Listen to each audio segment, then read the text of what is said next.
your beats or samples are getting skipped, it's probably not your melodies, it's your arrangement. I know because I send out samples every other day and bad arrangement used to cause me collapse, until I finally learned the formula producers and artists actually want. In this video I will show you exactly how to arrange your samples and your beats so people actually use them. No guesswork, no confusion. Let's start with sample arrangement because that's where most producers lose opportunities without even realizing it. So your mindset when arranging samples should be simple. Hook fast, keep it clean, make it easy to flip. Let me show you some example. So this loop is from my upcoming loop kit Ice Rose.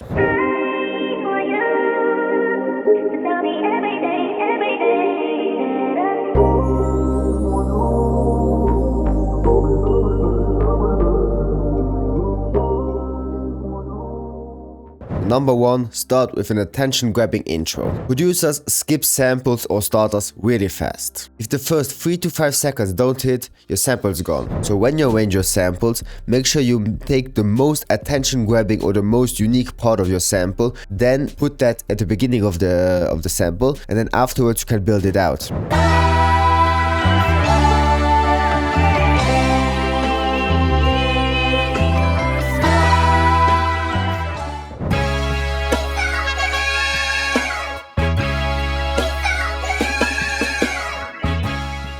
You see how all these samples have a very attention-grabbing intro at first. So when you arrange your samples, make it the same way. Take your most interesting part at the beginning and then the other parts or the most stripped down versions at the end. So now this leads me to the second step. Make clear sections. So we have the intro right here with 2 pads and the vocal, that's it. Then you have a second section right here with the bass, some Rhodes and this chime right here. And you have a third section with an up and then a fourth section where everything's a bit stripped down.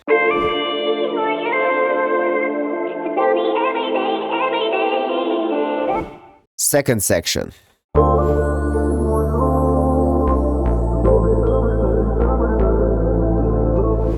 Third section.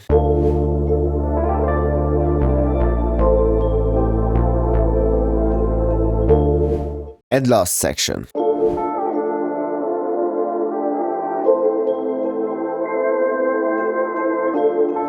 So as you can see, all of these sections are 8 bar long. They're very clear to hear the difference. So here's my actual blueprint of arranging these samples. So the first section is the hook, something very attention grabbing where the listener stops skipping. So the third section is maybe an extended version of the hook to make it interesting, or even a stripped down version of the first part if the first part is very busy. So I take down some elements, I make it progress a little bit differently, something like that. For the third section, I make it the verse part of the beat. Okay, something a bit more stripped down but with some textures and ambience. And for the fourth or fifth step, I actually make either a completely different section for a B section, something for a bridge, beat switch, something like that, or I just experiment with something I haven't experimented yet. Having your samples arranged that way makes it effortless for a beat maker to just add some drums to it.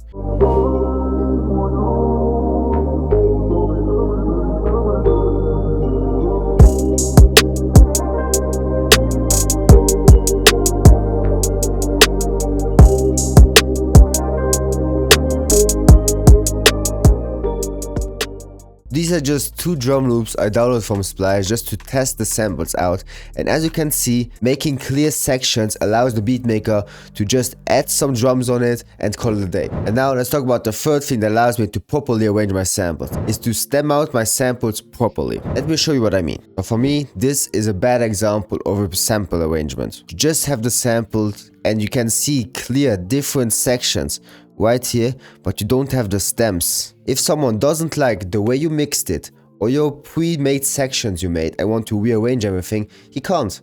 It limits the producer and the artist afterwards. This is what you have, this is what you get. But this is also a bad example for me. And just because, yeah, it is better than the previous one, I can see clearly some sections right here. What I don't like is that you don't have clear separations of each stem. Let me just show you how important this is to have clear stem separation in your samples at the end. I have the stems right here. So when I cut them, I don't know this part right here, for example. Where does it start? Does it come in here?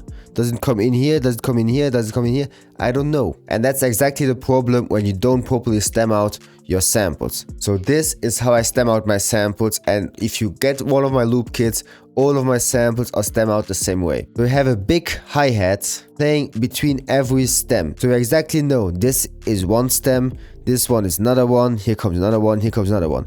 And all you have to do is all of these hi-hats, you have to just line them up and your sample is stemmed out properly. So I'm just aligning all of these hi-hats together. Just take this part out because we actually don't need them. And now my sample is perfectly aligned and stemmed out properly.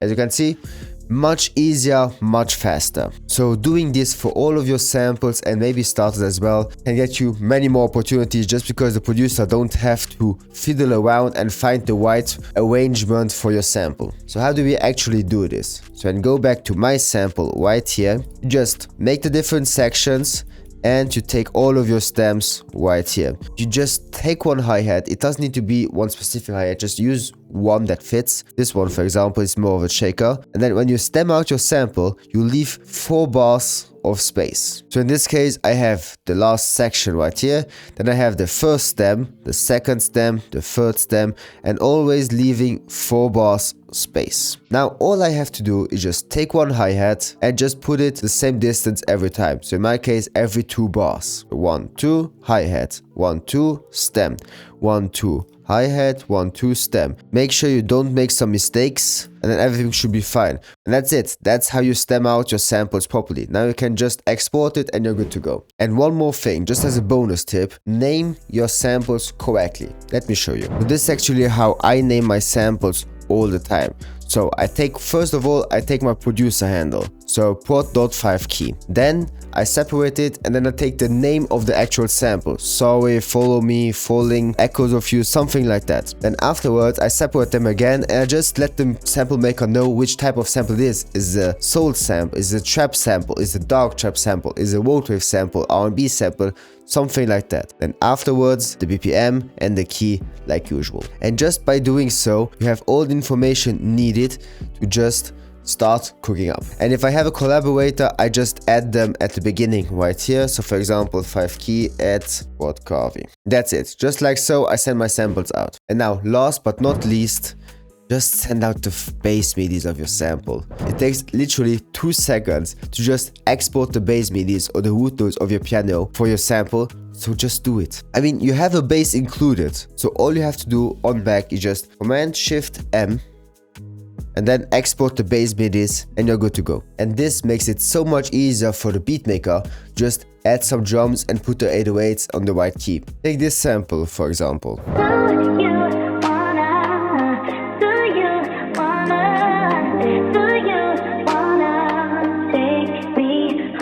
Yeah, you have the key right here, but finding out which note to put in the key of C minor can be really time consuming, especially if you don't have your ears trained. But now let's say it's much simpler. Just take the stems, the bass MIDIs, he knows exactly what note he needs to put his 808 on. For my case, or in my loop kit, you always get the bass MIDIs as well. So you have the samples right here, properly named, and then you have the bass MIDIs right here. So it's just the same name, actually the exact same name, just without my handle but bass MIDIs instead. And now that you talked about sample arrangement, let's talk about beat arrangements. So first of all, you need to know that a beat is not a finished song, so you don't need to add crazy transitions, beat cuts right here, reverse parts, everything like that. Make it simple, and afterwards, for the actual recording session or the mixing session, the engineer will make the arrangement completely different sometimes. Let's just show you an example of this beat I made real quick.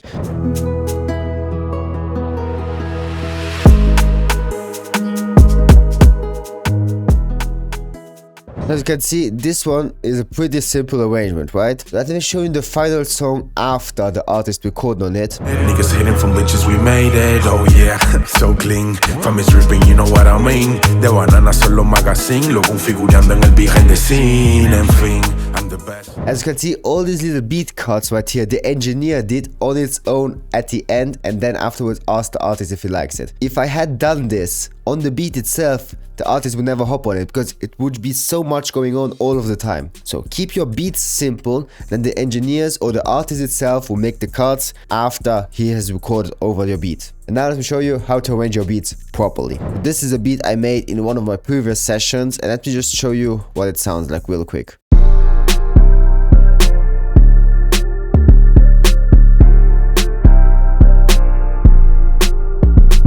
As you can see, the beat is arranged pretty simple. So I have the intro right here, second part of the intro, maybe the verse, the hook, and then another verse, and then the outro right here. So this one is pretty simple. But to explain a beat is pretty difficult to explain it just because it depends so much on the tempo. So if you have a faster beat, then the beat arrangement will slightly vary. If you have a slower beat, then it will be differently again. And you have so many different arrangements. You can start with the drums first, then have a longer intro, have a shorter intro. The best tip I can give you is just go through BeatStars or YouTube type beats, search for a type beat you're making, and then fit the arrangement according to this type beat you've heard. I know that, for example, for road wave type beats, the intro is pretty long. So maybe you have a 30-second intro and then the beat drops comes in, just because they want the vocal to shine for this longer intro. But for trap beats, for example, it's not uncommon to start straight off with the beat drop and the drums and don't even have an intro. So it just depends on the genre, the length, the tempo, on so many things. The one blueprint I like to follow is just to have an 8-bar intro, keep it short, keep it simple, nothing wrong with that.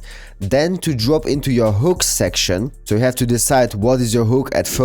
So an 8 to 16 bar hook section is great. Then you want to go for the double, so for an 16 to 32 bar verse, just because the verse is usually longer than the hook, sometimes even double the hook. Then afterwards just drop to the hook again, and then you repeat the whole thing. Again, keep it simple, because afterwards when the song will be recorded, it will be differently again. And with that being said, thanks for watching. Make sure you smash that like button if you learned something new. Hit that subscribe button so don't miss any other videos. And now let's see each other in the next one. Bye.